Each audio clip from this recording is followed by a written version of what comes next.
마태복음 24장 15절 말씀부터 31절 말씀까지 보겠습니다.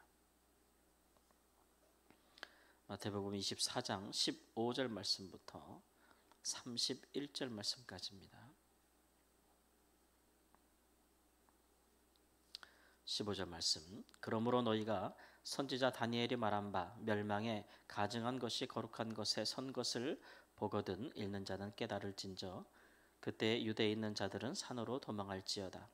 지붕 위에 있는 자는 집 안에 있는 물건을 가지러 내려가지 말며 밭에 있는 자는 겉옷을 가지러 뒤로 돌이키지 말지어다. 그날에는 아이 벤 자들과 젖먹이는 자들에게 화가 있으리로다. 너희가 도망하는 일이 겨울에나 안식일에 되지 않도록 기도하라. 이는 그때 큰 환란이 있겠음이라. 창세로부터 지금까지 이런 환란이 없었고 후에도 없으리라. 그 날들을 감하지 아니하면 모든 육체가 구원을 얻지 못할 것이나 그러나 택하신 자들을 위하여 그 날들을 감하시리라. 그때 사람이 너희에게 말하되 보라 그리스도가 여기 있다 혹은 저기 있다 하여도 믿지 말라. 거짓 그리스도와 거짓 선지자들이 일어나 큰 표적과 기사를 보여 할 수만 있으면 택하신 자들도 미혹하리라. 보라 내가 너희에게 미리 말하였노라. 그러면 사람들이 너희에게 말하되 보라 그리스도가 광야에 있다 하여도 나가지 말고 보라 골방에 있다 하여도 믿지 말라. 번개가 동편에서 나서 서편까지 번쩍임같이 인자의 임함도 그러하리라. 죽음이 있는 곳에는 독수리들이 모일 것이니라. 그날 환란 후에 즉시 해가 어두워지며 달이 빛을 내지 아니하며 별들이 하늘에서 떨어지며 하늘의 권능들이 흔들리리라. 그때 인자의 징조가 하늘에서 보이겠고 그때 땅의 모든 족속들이 통곡하며 그들이 인자가 구름을 타고 능력과 큰 영광으로 오는 것을 보리라. 그가 큰 나팔 소리와 함께 천사들을 보내리니 그들이 그의 택하신 자들을 하늘 이 끝에서 저 끝까지 사방에서 모으리라. 아멘. 예수님께서 미리 말씀하셨습니다. 예루살렘의 멸망, 성전의 붕괴는 단순히 한 도시가 멸망하거나 혹은 중요한 건물이 하나 무너지는 그런 정도로 비할 수 있는 사건이 아니고 그것은 이제 예수님이 다시 오실 때까지 일어나게 될 비교적 긴 시간의 어떤 그런 세상의 마지막의 징조들이라고 할 수가 있겠죠. 그 전에도 예루살렘은 여러 번 회파되었고 황폐화되었고 성전도 무너진 적이 있습니다. 그러나 이번 예수님께서 예언하시는 성전의 붕괴는 좀 다르죠. 왜냐하면 예수님 오시기 이전과 이후가 다르지 않겠습니까? 이제는 하나님의 아들이 오셨기 때문에 이 일에 대해서 하나님께서 다른 또 선지자들을 보내실 리가 없고 이제 모든 것은 마감되었고 하나님의 아들이 모든 역사를 이루셨기 때문에 이제 예수님이 오시고 또 죽으시고 부활하신 이후에 나타나는 성전의 붕괴는 그 전과 다를 것이고 그래서 이제 하나님의 아들이 직접 예언하심으로써 이때로부터 큰 환란과 이제 종말의 시작이 되었다라는 것이죠. 궁극적으로 이제 그 모든 날 동안에 일어날 것들을 환란으로 규정했습니다. 그것은 이제 하나님의 교회가 즉 예수님을 따르는 제자들이 앞으로 겪게 될 모든 일들에 대한 어떤 일괄적인 개괄적인 설명이라고 할 수가 있겠는데요. 그래서 교회는 이제 그런 면에서 좀 투쟁하는 면이 있는 것이죠. 두 가지로 그러한데 첫째로는 이제 그런 그 멸망에 가증한 것이 거룩한 곳에 서는 일. 그것은 뭐냐면 당시에 이제 성전에 제사를 드리는 거룩한 성전, 거룩한 제사를 드리는 제단이 있는 성전에 이제 가증한 것이 서게 되는 것이 하나의 징조가 되는 것이죠. 가증한 것이라고 하는 것은 더러운 것, 혹은 이제 우상이겠죠.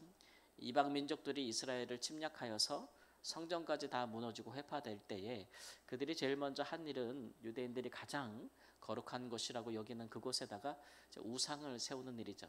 자기들의 우상을 세워서 그것을 더럽히는 것인데 이때에도 그렇게 일어나게 될 것이라. 가장 짧게는 이제 예수님이 돌아가신 이후에 불과 30여 년 후에 로마가 이제 이스라엘과 성전을 무너뜨릴 때에 그들이 거기에 황제의 신상을 세우고 황제의 깃발을 세우고 그래서 그렇게 한 것을 이제 가장 짧은 의미로 그렇게 할 수가 있겠고 좀 더 우리가 더 나아가서는 이제 우리가 스스로 성전이라 여기는 많은 곳들의 우상 숭배가 횡행할 것에 대한 의미라고 할 수가 있겠습니다.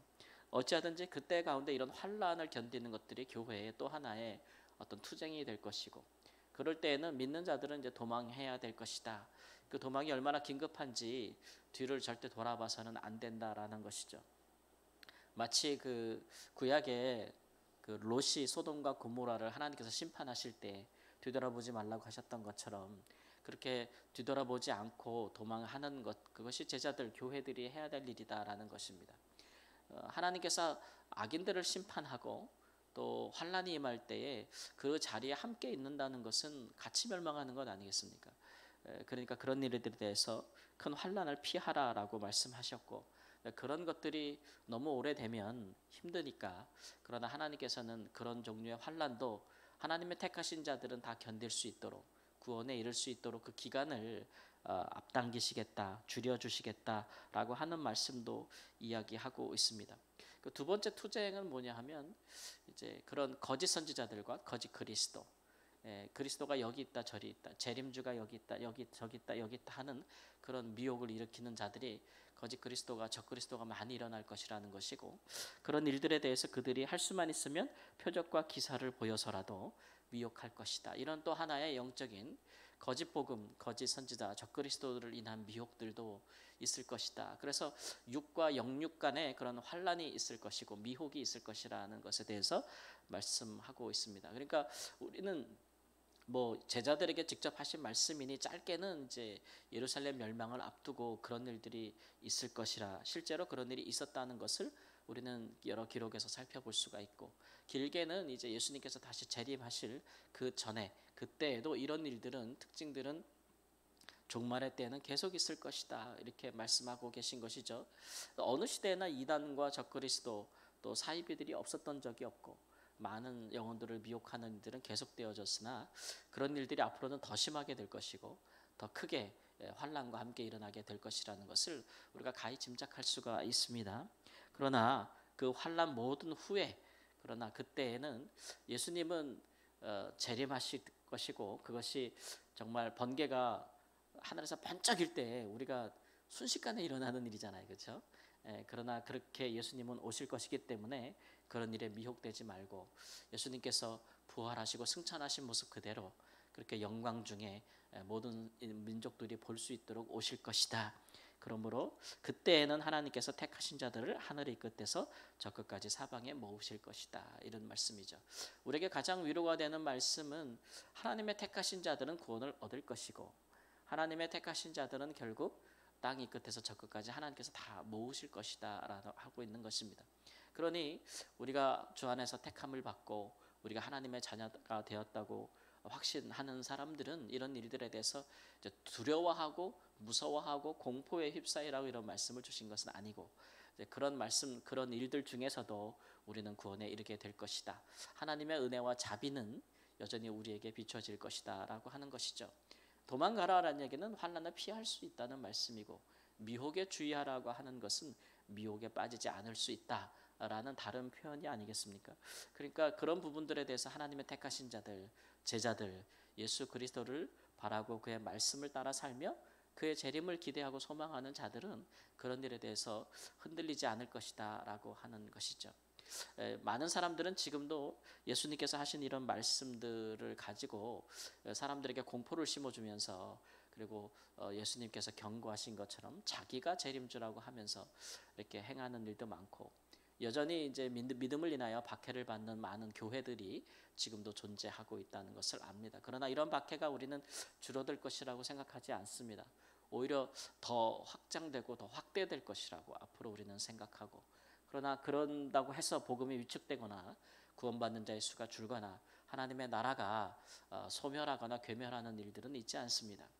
보이는 성전이 무너질 수는 있겠습니다. 마지막 시대에 믿는 자들의 타락함을 인하여, 교회의 타락을 인하여, 혹은 악인들이 횡행함을 인하여서 큰 환난과 전쟁과 기근과 뭐 이런 것들을 인해서 환난은 있을 수 있겠으나, 그러나 우리 주님이 오실 때까지 하나님 나라의 역사는 계속될 것이고 온 민족에게 세계 끝까지 복음은 전파될 것이기 때문에 우리의 믿음의 선조들도 이러한 일들을 겪으면서도 그들의 신앙을 잘 지켰고 그 마지막까지 그들의 믿음의 경주를 잘 마쳤으니까 우리도 우리 시대에, 우리 지금 우리에게 주어진 시대가 우리에게는 종말의 시대죠, 그렇죠? 이 시대에 우리가 우리에게 주어진 환란이 있든지 미혹하는 일이 있든지 우리의 신앙을 잘 지키고 그렇게 신앙을 잘 또 우리의 믿음의 자손들에게 넘겨주고 우리 주님이 오실 때까지 하나님의 교회가 그렇게 영적인 육적인 투쟁에서 승리할 수 있도록 우리 자신들이 굳건히 서게 되는 은혜가 있기를 우리 주 예수님의 이름으로 축원합니다. 아멘. 하나님의 아들이 이 땅에 오셨다가 또 하나님 주의 오른편에 앉으시고 다시 오실 때까지 일어날 일들을 하나님 그 입을 통하여 친히 우리가 듣습니다. 많은 환난이 있겠고 거룩하다고 생각하는 것들 가운데 우상 숭배가 횡행하겠고 적그리스도들이 활동하며 영혼들을 미혹하겠으나 그러나 그 모든 일을 피할 길이 있고 미혹을 이겨내고 하나님 마침내 주님의 다시 오실 때에 그의 택하신 백성들이 주께서 모으시는 하나님 그런 알곡들처럼 하나님 추수될 것을 말씀하여 주셨습니다. 우리의 때에 어떤 모양으로 우리가 살게 되든지 형편에 놓이든지 간에 우리의 믿음의 경주를 하나님 믿음의 이 거룩한 선한 싸움을 잘 승리하고 우리 하나님 사는 동안에 이 모든 일에 대해서 주의 경고하심을 받아서 하나님 우리 자신을 지켜 모든 미혹에서 모든 환난에서 능히 승리할 수 있도록 믿음이 모든 것을 이김을 증거할 수 있도록 도와주옵소서. 오직 다시 오실 주님의 우리의 모든 기대를 소망을 두고 우리의 하나님 신앙이 그 어떠한 것으로 연단하여도 사라지 아니할 금과 같은 정금과 같은 귀한 믿음으로 나타나도록 역사하여 주옵소서. 존귀하신 예수님의 이름으로 기도합니다. 아멘.